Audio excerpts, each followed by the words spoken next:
علیکم، welcome to my channel super stories time. نئے آنے والے میرے چینل کو سبسکرائب کریں اور بیل آئکن کو پریس کرنا نہ بھولیں۔ تو آئیے دوستو سنتے ہیں جن ذات کی 5ویں قسط۔ نینا خوف سے آنکھیں بند کر چکی تھی۔ اس نے اپنے دل کی دھڑکن کو کانوں میں محسوس کیا۔ شیر اس پر جمپ لگا چکا تھا، لیکن شیر کی بجائے وہ کوئی اور وجود اس پر گرا۔ نینا نے جھٹ سے اپنی آنکھیں کھولی اور وہ حیرت زدہ سی رہ گئی۔ شیر کی جگہ کاشان اس پر گرا تھا۔ نینا پلک بنا جھپکے اسے دیکھ رہی تھی۔ کاشان اب اٹھ گیا تھا۔ نینا ابھی تک زمین پر گری ہوئی اسے تک رہی تھی۔ کاشان نے اپنا دایاں ہاتھ اٹھایا اور نینا خود بخود سیدھی سمت اٹھتی چلی گئی۔ نینا کی آنکھیں حیرت کی شدت سے کھلی ہوئی تھیں۔ وہ حیرت زدہ سی اس جن ذات کو دیکھ رہی تھی جس کے تیور آج بھی خطرناک تھے۔ سر سے پاؤں تک وہ اسے دیکھ رہا تھا۔ ہاتھ کو باندھے ہوئے وہ تنزیہ نگاہ اس پر جمائے ہوئے تھا۔ کاشان، نینا زیر لب اس کا نام پکار اٹھی۔ ان سب میں میرا کیا قصور؟ نینا نے اس کی آنکھوں میں دیکھا۔ تمہاری نفرت بے وجہ ہے کہ تم جانتے ہو میں نے وہ سب جان بوجھ کر نہیں کیا۔ تم جانتی ہو وہ کون تھی؟ کاشان نے جیسے اس کی بات سنی انسنی کر دی۔ نینا بلا ارادہ سر کو انکار میں ہلا گئی۔ میری اس سے شادی ہونے والی تھی۔ شادی سے ایک دن پہلے تم نے اسے جان سے مار دیا۔ وہ غصے اور نفرت کے ملے جھلے تاثرات لیے اس کے سامنے کھڑا تھا۔ نینا کا دل کانپ گیا۔ میں نے جان بوجھ کر نہیں کیا تھا، وہ چیخ اٹھی اور رو دی۔ یہ احساس ہی بہت جان لیوا تھا کہ اس کی نادانی کی وجہ سے کوئی جان سے گیا تھا۔ اس کا ضمیر اسے ملامت کیے جا رہا تھا۔ تمہیں وہ سزا دینا چاہتا ہوں کہ نہ تم جی سکو نہ تم مر سکو، وہ چبا چبا کر بولا۔ آنکھوں سے انگارے لپک رہے تھے جیسے اس کی ہستی کو تہس نہس کر دیتا ہے۔ نینا کو اس پر بے پناہ ترس آیا۔ یہ اس قدر دل دکھا دینے والا واقعہ ہے۔ شادی سے ایک روز قبل دلہن کی موت ہو جائے، دو خاندان ٹوٹ جاتے ہیں۔ دولہے اور اس کی فیملی پر کیا گزرتی ہوگی؟ مرنے والا تو مر جاتا ہے، پیچھے اپنے کہانیاں چھوڑ جاتا ہے۔ نینا کو اس پر رحم آیا۔ لیکن یہ سب نادانی میں ہوا تھا۔ وہ مخلوق اگر کسی انسان کو نظر آ جائے تو کوئی خود انہیں کیوں مارے؟ لیکن یہ بات کاشان کو کوئی کیسے سمجھائے؟ وہ کچھ سمجھنے کو تیار نہیں تھا۔ اگر تمہیں شالا کی فیملی کو سونپ دیتا اب تک تم ختم ہو چکی ہوتی۔ اس کے لہجے کی نفرت ختم نہیں ہو رہی تھی۔ تمہیں کس طرح سمجھاؤں؟ وہ سب میں نے جان بوجھ کر نہیں کیا، میرا یقین کرو۔ نینا نے اس کے سامنے بہت بے بس ہوئی تھی۔ وہ 2 قدم اس کے قریب آیا۔ تمہیں پل پل موت دوں گا، تڑپاؤں گا۔ تم موت کی بھیک مانگو گی مگر تمہیں موت نہیں آئے گی۔ وہ جیسے انگارے چبا رہا تھا۔ نینا سکتے کے عالم میں کھڑی اسے دیکھ رہی تھی۔ تم نے جو ظلم میرے ساتھ کیا ہے وہ ناقابل معافی ہے۔ نینا تمہیں سخت سے سخت سزا دی جائے گی۔ نینا نے دکھ سے آنکھیں بند کی۔ سزا تو اب شروع ہوگی۔ کاشان کی آنکھوں میں کچھ تھا۔ تمہارے باپ کو زندہ نہیں چھوڑوں گا، یہ کہہ کر اس نے چٹکی بجائی اور غائب ہو گیا۔ نہیں کاشان نہیں، نینا چیختی ہوئی جیسے اس کے پیچھے بھاگی، مگر وہ ہوا ہو چکا تھا۔ کاشان نہیں، پلیز تم ایسا نہیں کر سکتے۔ وہ چیخ چیخ کر رونے لگی۔ تمہاری مجرم میں ہوں، مجھے جان سے مار دو مگر میرے ابا جان کو چھوڑ دو، خدا کا واسطہ تمہیں۔ نینا جیسے دیواروں کی منت کر رہی تھی۔ وہ پھوٹ پھوٹ کر رو رہی تھی۔ اس کی ہچکیاں بن چکی تھیں۔ ابا کا سوچ کر اس کی جان جا رہی تھی۔ یا اللہ میرے ابا کو کچھ نہ ہو، وہ گڑ گڑائی تھی۔ آنسو آنکھوں سے تواتر سے برس رہے تھے۔ اسے کچھ سجھائی نہ دے رہا تھا۔ یہاں ایک جنگل میں تنہا کھڑی اپنے باپ کی زندگی کی بھیک مانگ رہی تھی۔ کس قدر بے بس تھی ایک جن ذات کے سامنے وہ۔ اس کی آنکھیں ساون برسا رہی تھیں۔ وہ خاموشی سے ایک درخت کے سائے میں بیٹھی تھی، درخت سے ٹیک لگائے ہوئے۔ اس پر نہ جانے کون سا پل تھا جسے وہ توڑ کر کھا چکی تھی، کیونکہ خوراک انسان کی بہت بڑی ضرورت ہے۔ ٹیک لگائے ہوئے وہ بہت دکھی نظر آئی، گمسم سی، اپنے ابا کے لیے پریشان، بے بسی کی انتہا پر پہنچی ہوئی تھی۔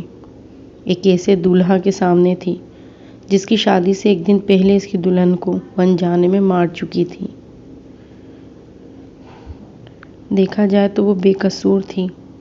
جب وہ دیکھ چکے تھے کہ لڑکی ڈنڈے سے کیری توڑ رہی ہے تو انہیں خود وہاں سے چلے جانا چاہیے تھا، مگر اب سب قصور نینا کے کھاتے میں درج ہو چکا تھا اور اس آزمائش سے نکلنا نینا کے لیے بہت محال ہو چکا تھا۔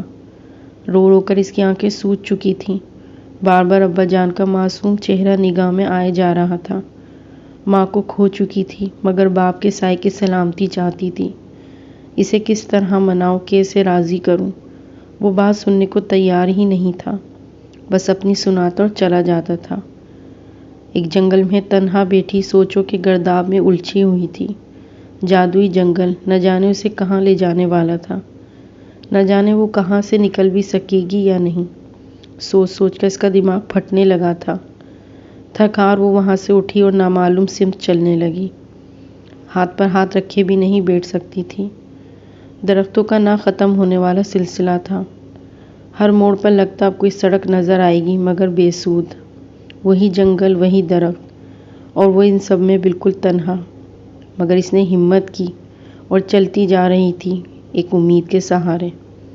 جب وہ تھک جاتی تو بیٹھ جاتی، پھر کھڑی ہو جاتی، پھر چل پڑتی، اور پھر ایک بہت بڑے درخت کے اندر اسے دروازہ نظر آیا۔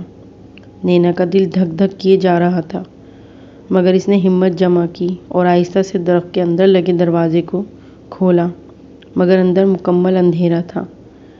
نینا نے پلٹنا چاہا مگر دروازہ حسب معمول جگہ سے غائب تھا۔ اس اندھیرے میں اس کا دل ڈوب کر ابھر رہا تھا۔ ایک پل کو نینا کو لگا بس اب دل بند ہو جائے گا، اس کا دم گھٹ جائے گا، مگر اسی وقت نینا کو دروازے سے روشنی کی جھلنی نظر آئی۔ نینا اس روشنی کو دیکھتے ہوئے چل رہی تھی، اور جب نینا نے وہ لکیر پار کی تو حیران تھی۔ وہ ایک باورچی خانے میں کھڑی تھی، ایک کھلا باورچی خانہ جہاں آگ دہکائی ہوئی تھی۔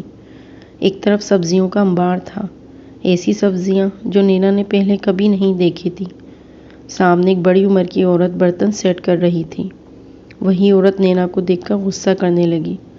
تم ابھی تک کھڑی ہوئی ہو، یہ برتن بادشاہ حضور کے حجرے میں لے کر نہیں گئیں؟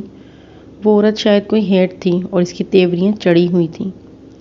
نینا حیرت سے اس کی تیوریاں دیکھ رہی تھی، پھر اس نے خود کو دیکھا تو دم پر خود رہ گئی۔ اس نے اسی عورت کی طرز کا لباس زیب تن کیا ہوا تھا اور ایپرن ٹائپ کچھ باندھا رکھا تھا۔ نینا تم جا رہی ہو یا نہیں؟ اس دفعہ وہ بہت چیخ کر بولی۔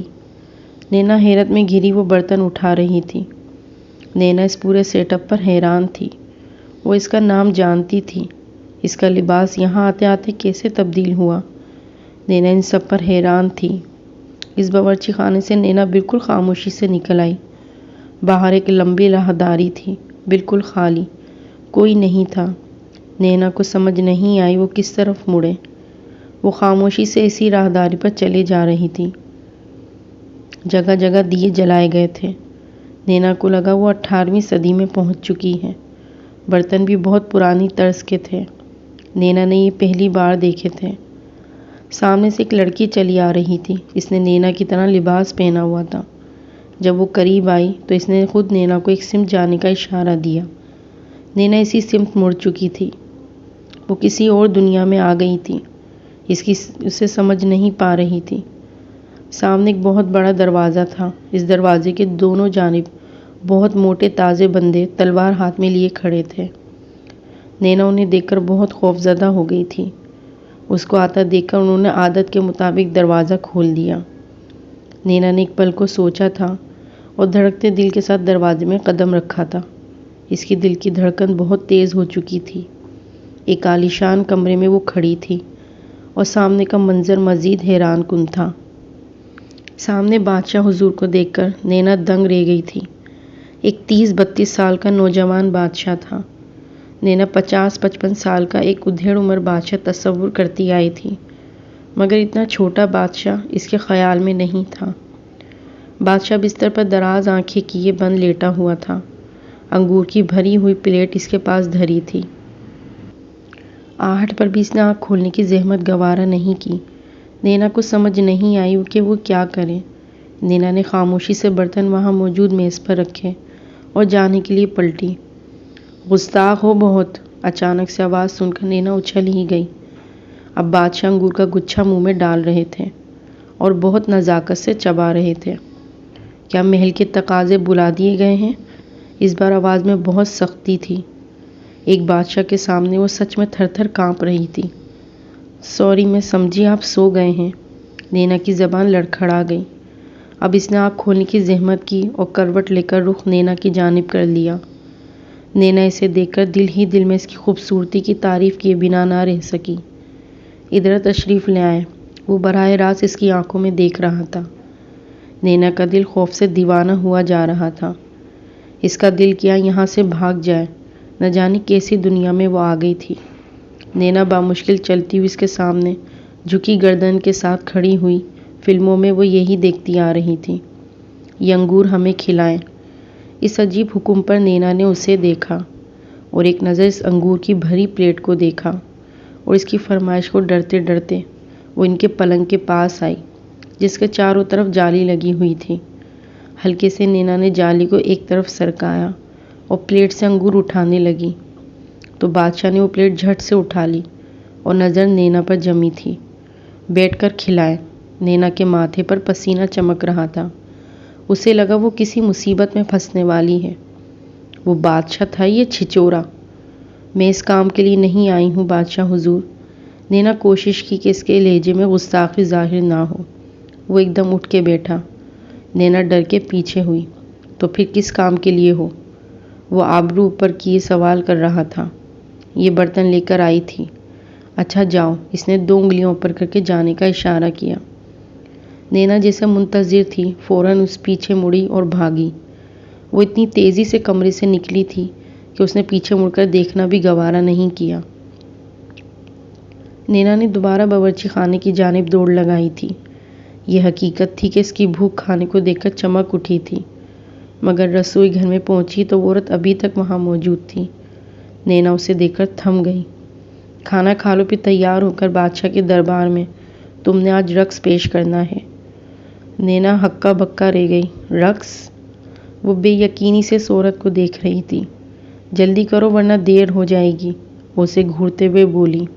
وہ ایک برتن میں کھانا ڈال چکی تھی۔ لو یہاں کھا لو، وہ جیسے کتے کو کھانا ڈال رہی ہو۔ نینا نے بہت خاموشی سے وہ کھانا اٹھایا کیونکہ اسے طاقت کی ضرورت تھی اور طاقت اسے کھانے سے ملتی تھی، لیکن اس طرح زمین پر بیٹھ کر وہ چند لقمے ہی کھا سکی۔ نینا کو احساس ہوا کاشان نے سچ میں اس سے بہت عجیب بدلہ لیا ہے۔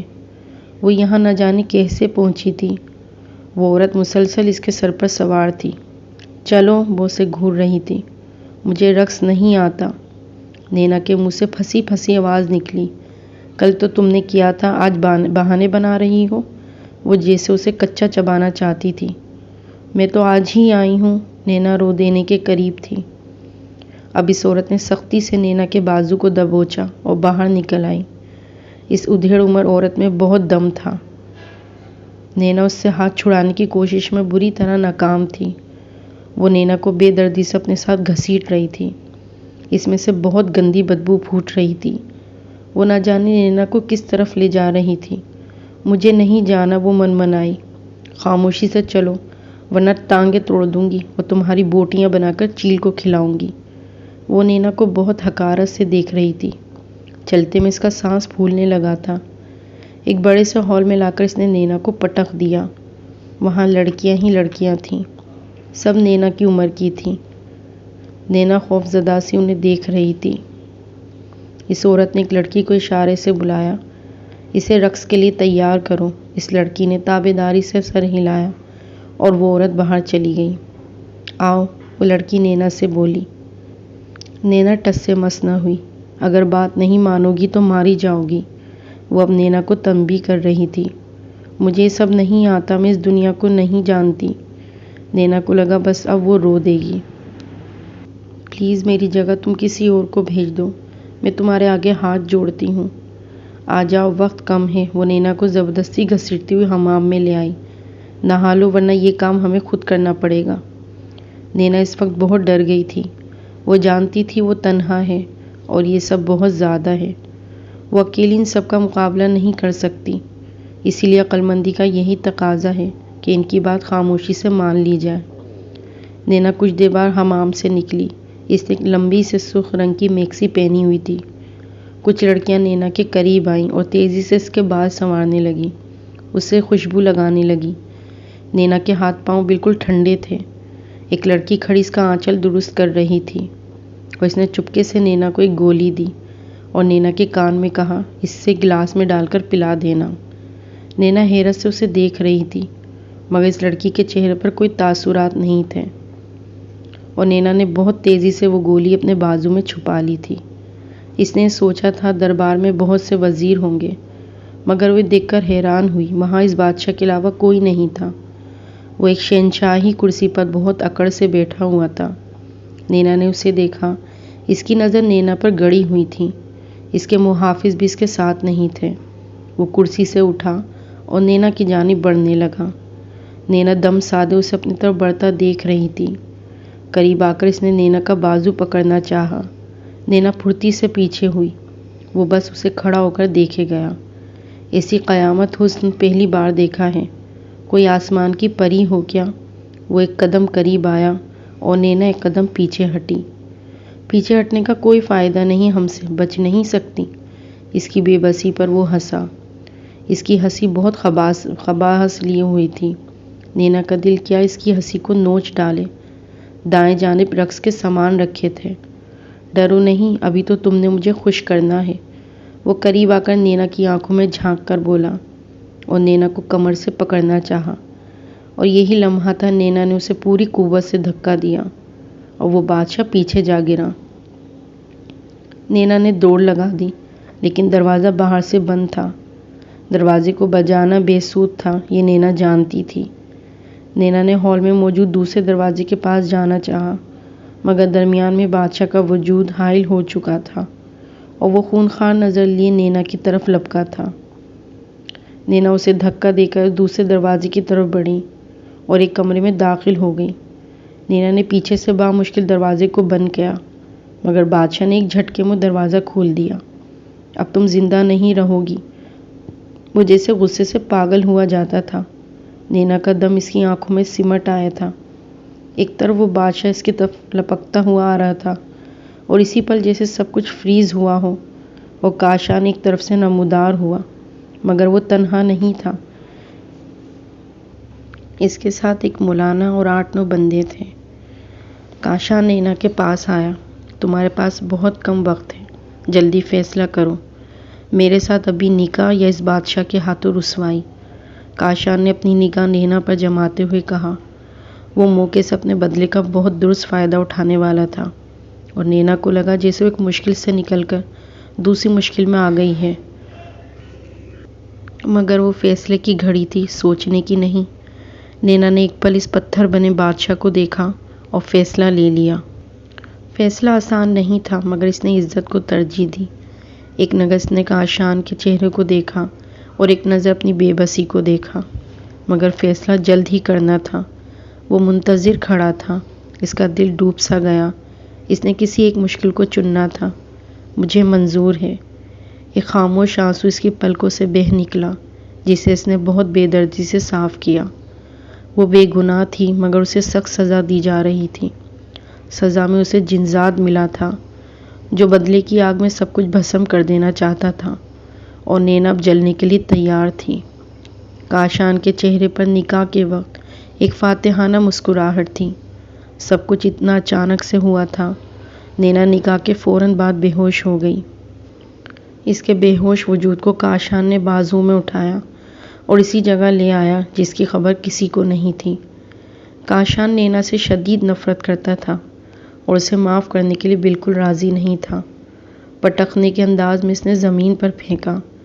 وہ چاہتا تو کمرے میں موجود بستر پر ڈال سکتا تھا، مگر نفرت کی آگ نے کرنے نہیں دیا۔ ایک قہر برساتی ہوئی نگاہ نینا پر ڈالی اور باہر آ گیا۔ نہ جانے کیوں باہر آ کر وہ رو دیا۔ اس کی فیلنگز عجیب سی تھی۔ اس کی شادی ہونے والی تھی اور شادی سے ایک دن پہلے اس کی دلہن مر گئی۔ کیسے کیسے خواب سجا رکھے تھے، مگر سب کے سب خاک ہوئے، اور آج اس کا نکاح ہوا تھا ایک انسان سے۔ یہ خیال بہت جان لیوا تھا۔ نینا، تمہاری سزا اس سے بہتر اور کیا ہوتی کہ آج تم ایک جن ذات کی شرعی بیوی ہو۔ کاشان نے سگریٹ سلگا لیا تھا۔ اپنے سر میں اس نے ٹیس اٹھتی محسوس کی۔ اب میں تمہیں اور کیا سزا دوں؟ یہ اذیت ہی تمہارے لیے بہت ہے، لیکن میرے دل کو سکون کیوں نہیں ملتا؟ آنسو اس کی آنکھ میں چمک رہے تھے۔ اس کی ہستی بستی زندگی کو نظر لگی تھی، ورنہ آج وہ ایک آئیڈیل لائف گزار رہا ہوتا۔ وہ اسی کمرے میں آیا جہاں نینا کو پٹک کر گیا تھا، اور بستر پہ لیٹتے ہی بے خبر سو گیا۔ نینا کی آنکھ کسی عجیب سی آواز کے سننے سے کھلی۔ وہ کچھ دیر تو سمجھنے کی کوشش کرتی رہی، پھر جلدی سے اٹھی اور دیکھا تو کاشان منہ کھولے خراٹے لے رہا تھا۔ نینا کا منہ حیرت کی زیادتی سے کھل گیا۔ جنات بھی خراٹے لیتے ہیں؟ وہ حیرت میں تھی۔ اسے اپنی کمر میں ٹیس محسوس ہوئی اور ایک درد کی لہر بھی، شاید زمین پر سوتے رہنے کی وجہ سے، نینا نے سوچا۔ کاشان بھی ایک جھٹکے سے اٹھ بیٹھا۔ نینا اسے دم سادے دیکھے گئی۔ اس نے نینا کو ایک نظر بھی نہیں دیکھا۔ وہ نینا کے سامنے اڑتا ہوا کمرے سے نکلا تھا۔ نینا کی جان ہوا ہونے لگی۔ ایک جن کو اس طرح حرکت کرتے دیکھ کر نینا نہ جانے کتنی دیر اسی طرح بیٹھی رہی، اور دھڑکتے دل کے ساتھ وہ اٹھی اور آہستہ آہستہ چلتے ہوئے کمرے کے دروازے تک آئی۔ ایک چھوٹا سا ٹی وی لاؤنج ٹائپ جگہ تھی، اس کے ساتھ ملحقہ چھوٹا سا کچن اور کمرے کے ساتھ اٹیچ واش روم۔ ایک چھوٹا سا مکمل فلیٹ ٹائپ تھا۔ وہ پورے گھر میں گھوم پھر چکی تھی، اس کے علاوہ کوئی نہیں تھا۔ یہ جن کیا بالکل انسانوں کی طرح رہتے ہیں؟ نینا کو حیرت ہوئی۔ کچن میں چیزیں بکھری ہوئی تھیں، جیسے کچھ پکایا گیا ہو۔ نینا کو بھوک کا احساس ہوا۔ دائیں بائیں دیکھتے ہوئے نینا نے چپکے سے فریج کھولنا چاہا، مگر وہ لاک تھا۔ نینا مایوس ہوئی۔ دیگچی میں جھانکا، وہاں صرف تھوڑے سے بوائل چاول تھے۔ بھوک میں اسے یہ بھی غنیمت لگے۔ وہ اسی دیگچی میں بیٹھ کر کھانے لگی۔ چاول کھا کر اس کی جان میں جان آئی اور کچھ سوچنے سمجھنے کے لائق ہوئی۔ اب وہ یہاں سے جانا چاہتی تھی۔ اسے فلیٹ میں سب کچھ نظر آیا، بس ایک مین گیٹ یا دروازہ نہیں دیکھا جہاں سے وہ یہاں سے نکل سکتی۔ نینا نے دوبارہ گھر کا معائنہ کیا، مگر کچھ حاصل نہیں ہوا۔ وہ بہت سخت مایوس ہوئی تھی اور دوبارہ اسی کمرے میں آئی جہاں اس کی آنکھ کھلی تھی۔ ابھی اس نے کمرے میں قدم ہی رکھا تھا کہ پیچھے ٹی وی چلنے کی آواز سے وہ فوراً ڈر کر مڑی اور کاشان کو ٹی وی کے آگے بیٹھے دیکھ کر دنگ ہی رہ گئی۔ ابھی ایک سیکنڈ پہلے وہ وہیں کھڑی تھی اور وہ وہاں نہیں تھا، اور اب وہ وہاں بیٹھا ٹی وی کے مزے لے رہا تھا۔ نینا چند ثانیوں سے دیکھتی رہی، مگر وہ ایسے بیٹھا تھا جیسے وہاں اس کے علاوہ کوئی نہیں ہے۔ ہاتھ میں پاپ کارن لیے ٹی وی میں مہو تھا۔ نینا کو اس سے ڈر بھی بہت لگ رہا تھا، مگر وہ یہاں سے جانا چاہتی تھی۔ کاشان! نینا کے پکارنے پر اس نے بہت آرام سے اسے دیکھا۔ مجھے گھر جانا ہے، بہت ڈرتے ڈرتے اس نے مدعا بیان کیا، جیسے ایک عام سی بیوی اپنے شوہر سے میکے جانے کی اجازت طلب کر رہی ہو۔ کیوں؟ وہ اب ٹی وی کی طرف دیکھ رہا تھا۔ گھر بساؤ اپنا، وہاں جا کر کیا کرو گی؟ نگاہ مسلسل ٹی وی پر تھی۔ نینا اس کی بات پر سکتے میں تھی۔ حیرت سے منہ کھلا کا کھلا رہ گیا۔ گھر بساؤں؟ اس نے جیسے خود سے ہی سوال کیا۔ ایک جن ذات کے ساتھ؟ ہاں نا، وہاں جا کر کیا کرو گی؟ کون ہے اب وہاں تمہارا؟ اب وہ بڑی جلی کٹی مسکراہٹ سے دیکھ رہا تھا۔ میرے ابا جان ہیں وہاں۔ نینا کی آواز ایک دم اونچی ہوئی۔ اس کا دل کسی انہونی کے خیال سے ڈوب رہا تھا۔ اب وہ ہنستا چلا گیا۔ اس کے کہے کی آواز سے گھر گونج اٹھا۔ تمہیں کیا لگتا ہے وہ اب زندہ ہے؟ نینا پھٹی نگاہ سے اسے دیکھ رہی تھی۔ جو وہ سن رہی تھی اس کا دماغ وہ سمجھنا نہیں چاہتا تھا۔ نینا نے بے اختیار دروازے کی چوکھٹ کو تھاما۔ اگر وہ نہ تھامتی تو یقیناً گر جاتی۔ تم جھوٹ بول رہے ہو، وہ بے یقین تھی۔ یقین کرو یا نہ کرو، مجھے کب پرواہ ہے؟ کاشان نے کندھے اچکائے۔ نینا وہیں چوکھٹ پر بیٹھتی چلی گئی اور زور زور سے رونے لگی۔ میں نے انجانے میں کیا تھا، مگر تم نے جان بوجھ کر میرے ابا کو مارا۔ میں تمہیں کبھی معاف نہیں کروں گی۔ اس کے آنسو تھم نہیں رہے تھے۔ میرے کیے کی سزا تم نے میرے ابا کی جان لے کر ادا کی۔ یہ کون سا انصاف ہے؟ تمہیں اللہ ضرور دکھائے گا۔ جب اپنا کوئی مرتا ہے تو کیسا درد ہوتا ہے، شاید اب تم وہ درد سمجھ سکو۔ کاشان اب اس کے قریب بیٹھا ہوا تھا۔ وہ درد جو ہم نے محسوس کیا، جس درد سے ہم گزرے، اس کے بعد بھی تمہیں زندہ رکھا۔ وہ اس کے جھکے سر کو دیکھ رہا تھا۔ نینا ایک دم چلا اٹھی، کیا ابھی بھی تمہیں ٹھنڈ نہیں پڑی؟ میرے باپ کو بے قصور مار کر، مجھے یہاں ان حالات میں پہنچا کر بھی تمہاری آنکھ ٹھنڈی نہیں ہوئی؟ نینا کا دل کیا اسے مار کر وہ خود بھی ختم کر لے۔ میری وجہ سے تم نے میرے معصوم باپ کو مارا، اللہ تمہیں کبھی معاف نہیں کرے گا۔ بیگم بد دعا تو نہیں دو، دفع ہو جاؤ، میں تمہاری بیگم نہیں ہو سکتی، تم ایک قاتل ہو۔ نینا نے اس کا گریبان پکڑ لیا، اس پر جنون سوار تھا، وہ غصے اور نفرت سے پاگل ہو رہی تھی۔ کاشان نے بہت نرمی سے اس کے ہاتھ کو اپنے گریبان سے ہٹایا۔ جن ذات سے پنگا نہ لو، میرے مقابلے کی تم میں طاقت کہاں؟ وہ اپنے کالر کو صاف کرنے لگا۔ نینا نے بس ایک پل اسے دیکھا اور فیصلہ کر کے اٹھی، تم مجھے اذیت دینا چاہتے ہو نا؟ میں جب ہی یہاں رہوں گی کہ کیسی اذیت دے کر تسکین حاصل کرو گے۔ اور تیزی سے کچن کی طرف پلٹی۔ اسی تیزی سے کاشان نے نینا کو پکڑ لیا۔ چھوڑ دو مجھے، وہ حلق کے بل چلائی۔ ارے سنو تو، کاشان نے نینا کے ہاتھوں کو سختی سے دبوچا ہوا تھا۔ مذاق تھا، تمہارے ابا جان زندہ سلامت ہیں۔ نینا ایک دم ٹھہر گئی، جسے بھپڑی ہوئی موجیں ایک دم سکوت میں چلی جائیں۔ وہ اسے تولتی نگاہ سے دیکھ رہی تھی۔ ایسے گہری نگاہ سے مت دیکھو، تم جھوٹ بول رہے ہو نا؟ اس کی آنکھیں مینا برسانے لگی۔ نہیں، میں کسی بے گناہ کو کیوں ماروں گا؟ وہ اس کی آنکھوں میں جھانک رہا تھا۔ میری دشمنی صرف تم سے ہے۔ اس کی آنکھیں سرخ ہو چکی تھیں۔ تم مجھ سے بہت زیادہ نفرت کرتے ہو نا؟ نینا نے جسے تصدیق چاہی۔ بے حد، بے انتہا، وہ جب سے بولا، جیسے محبت کا اقرار کر رہا ہو۔ تو مجھے زندہ کیوں رکھا ہوا ہے؟ مجھے بھی مار دو۔ نینا ایسی زندگی سے اب تنگ ہی آ گئی تھی، اس لیے اب وہ اسے آفر دینے پر مجبور ہوئی تھی۔ وہ اس کی آنکھوں میں دیکھتا رہا۔ میں تمہیں پل پل ماروں گا۔ نینا اس کی آنکھوں میں دیکھ کر خوف سے کانپ اٹھی۔ کہانی ابھی جاری ہے۔